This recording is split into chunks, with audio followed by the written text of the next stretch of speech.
This is more Doug DeMuro, and today we're going to talk about why I don't review modified cars. Last week I put up a review on my main channel of the Mitsubishi Lancer Evolution 10, and I said this is incredibly cool because this is like the last unmodified example, and I'd really love to do an Evo 8, but it's hard to find one of those that's unmodified. And so a lot of people ask, well, why don't you just review a modified one?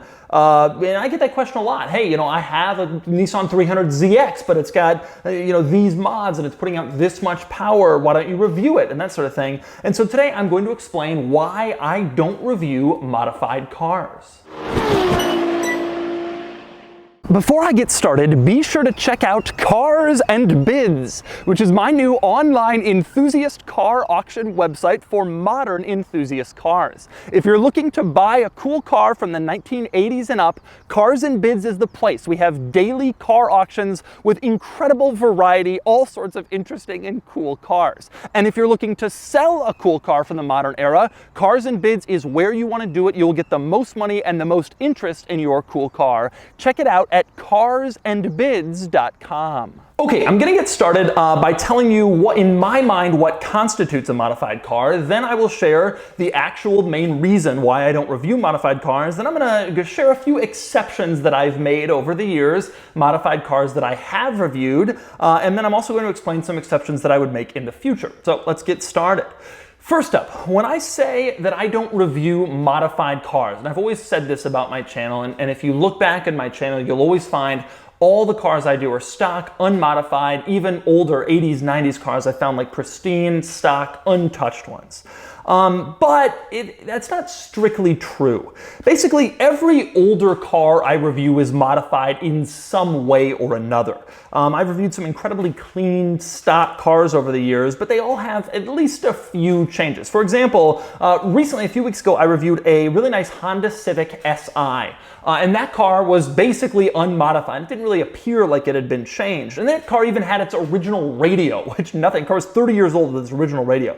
But even that car had clear corner lights instead of the original amber. And the owner just liked how the clears looked better. And it had an exhaust, not some loud aftermarket exhaust, but the original one had worn or corroded, and so it had been replaced at some point. It wasn't quite stock. And the car was basically unmodified, but not really. And truthfully, it's essentially impossible to find any older car that is completely unmodified. It just doesn't exist. Cars that are 20, 30 years old that have been driven usually have some modifications. So the question is, well, when you say you don't review modified cars, where do you draw the line? Why are clear corner lights and that exhaust okay, but other stuff isn't? What constitutes modified or too modified? For me, the main thing that I try to avoid is anything that makes a major change to the appearance or the driving experience of the car, a major change. So I'll start my explanation of that with the appearance. Believe it or not, I won't review a car with aftermarket wheels. Even if wheels are the only modification that you've done, it's just enough to make me say no.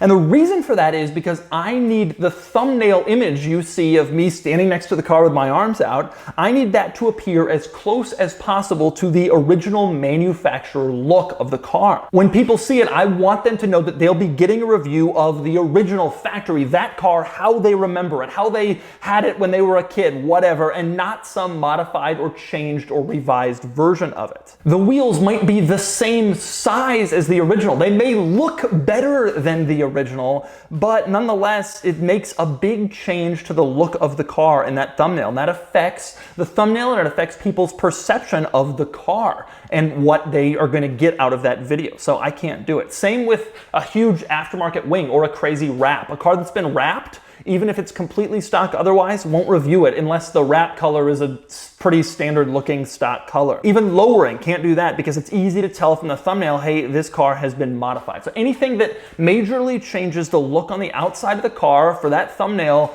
that's out. Now, there are a few exceptions here. One is if you make a modification that's from the same manufacturer. For example, I reviewed a BMW 750iL and it had non-stock wheels for that car, but they were BMW wheels that were used on a different version of the same car. I figured that was okay. And in fact, my own Mercedes G-Wagon convertible has different wheels on it, but they're from like a later G-Wagon. They're not original to the car, but they're still G-Wagon wheels from a newer model, and that works. But aftermarket wheels that clearly change the look of the car, no-go. Another exception is if the modification is small. Like I said, I won't review cars that have a major modification that makes a major change to the appearance. But if it's a little one, it's really not that big of a deal. So like a few months ago, I reviewed a Lexus LX 450 that had an LRD badge on the side for Lexus Racing Development, which doesn't exist. It was like a joke from the owner. That's fine. It's a small thing. I don't worry about that. That's no problem. Clear corner lights on that Civic Si, no problem. An aftermarket radio, another cosmetic upgrade. I would always prefer to review a car with a stock radio because like 80s and 90s cars, sometimes their stock radios have some weird stuff. But I'm also realistic, and I know that basically nobody has kept their original factory radio for 20, 30 years.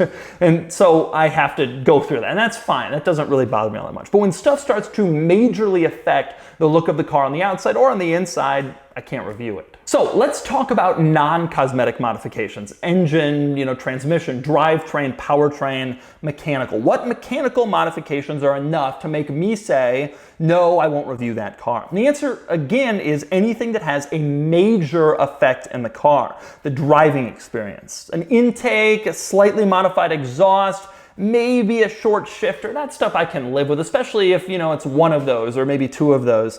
But when you really start getting into the engine, you start adding power, you start making major changes to performance, lowering the car, changing the ride, the feel, the handling experience, that won't work. When you're changing the character of the car, the driving experience, the feel, that doesn't work. Too modified, and I won't review it.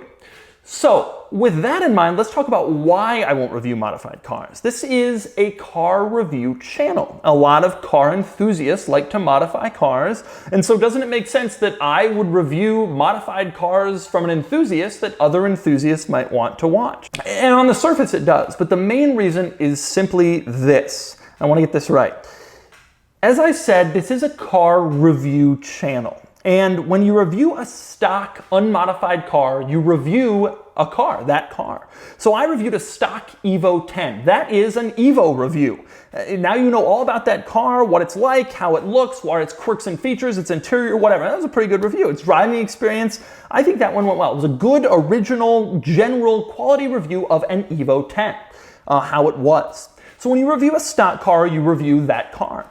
But when you review a modified car, you review someone's car, if that makes sense. Let's say that Evo 10, it had a body kit, it was lower, it had a wrap, it had a bunch of interior mods, it was making 600 horsepower. Well, suddenly this is no longer a relevant Evo 10 review anymore, is it? The person who owns the car has modified the character of the car such that you can't really get a good interpretation of how an Evo 10 would be. So suddenly it's no longer representative of the Evo 10, it's only representative of Noodles Evo 10, if he had one.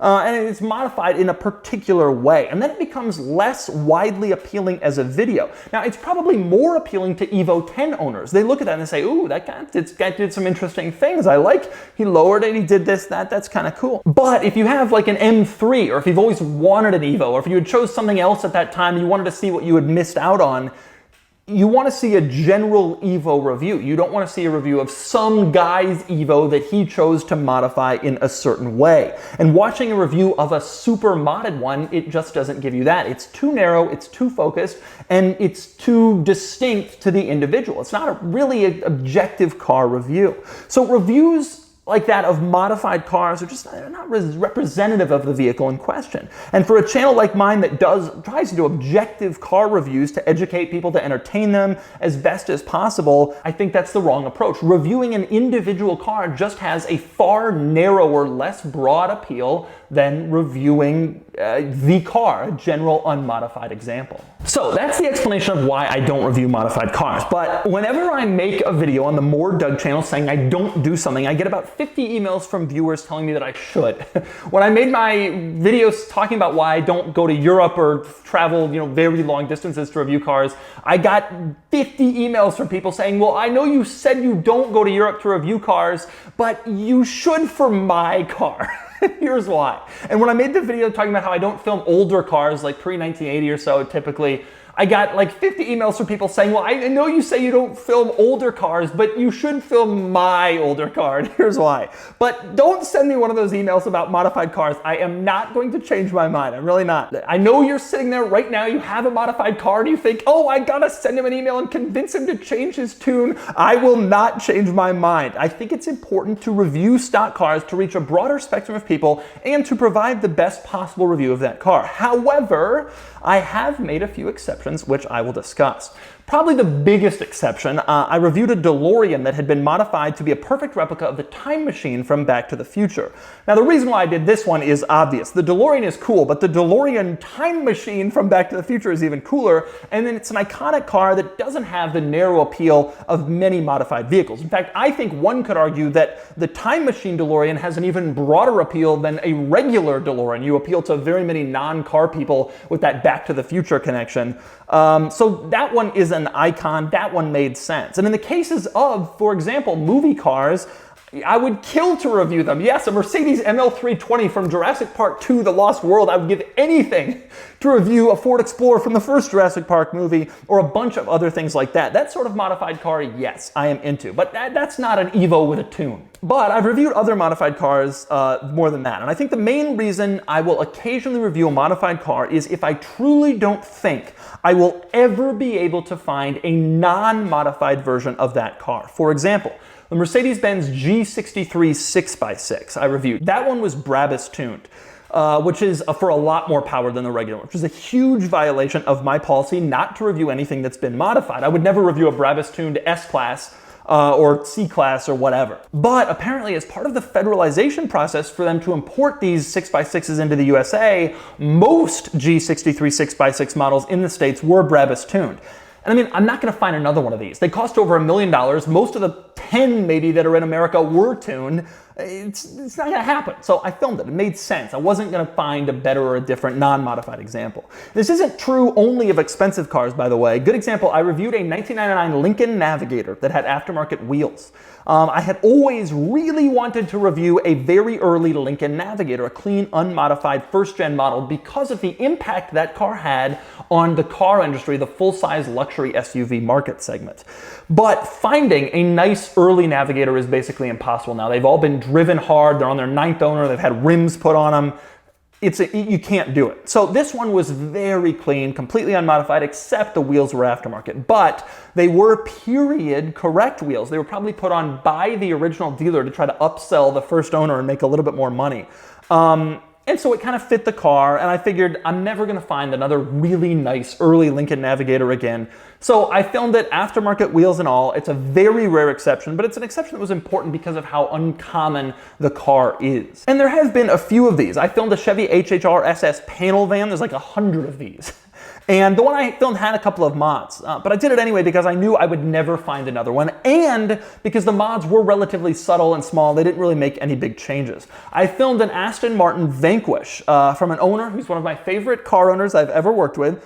And this car was modified with a manual transmission, but they never came with manuals from the factory. They were all automatics. But the modifier was Aston Martin. Aston Martin took the car back to the factory, took out the automatic, put in the manual. So, that makes it even more appealing to an extent. Here's a factory manual swap car. That's pretty crazy. And that was an easy choice as well. So there have been a few others here and there, some modified cars. It's usually pretty clear why I chose, to do that car. The modification was either important to the car, or I was not going to find an unmodified example. And that's going to be true in the future also. No modified cars with any major modifications ever. except if the modification is really important to the car or it actually enhances the story about the car. Yes, the Back to the Future DeLorean is like that. The modification actually makes the car cooler and more interesting. No, your 97 Civic Si with an engine swap is not like that. It doesn't work that way. Or I'd also continue to review modified cars where I know I will literally never find a clean stock example of that car, so I might as well just do it. If someone came to me with a modified Bugatti EB110, I'm not going to say no to that. But you come to me with your E36 M3 with some mods, I will wait. Eventually, someone will come to me with a really nice clean E36 M3, and I won't have to do a modded one and make that decision. So that's it. That's the explanation. That is why it's what I consider to be a modified car. It's why I don't review modified cars on my channel. And then it's some of the exceptions I have made for modified cars and some of the exceptions that I would make going forward. And I hope that helped explain why you're very unlikely to ever see a modified car being reviewed on the Doug DeMuro YouTube channel. But I will stress again, small modifications, fine. Pontiac Firebird WS6 with a couple little things, I would do it. But when you're pushing 800 wheel horsepower, when you got crazy aftermarket wheels, when you've painted the car, it's not going to happen. And no matter how many emails you send me, you are not going to convince me otherwise. But that is an explanation of why I don't review modified cars.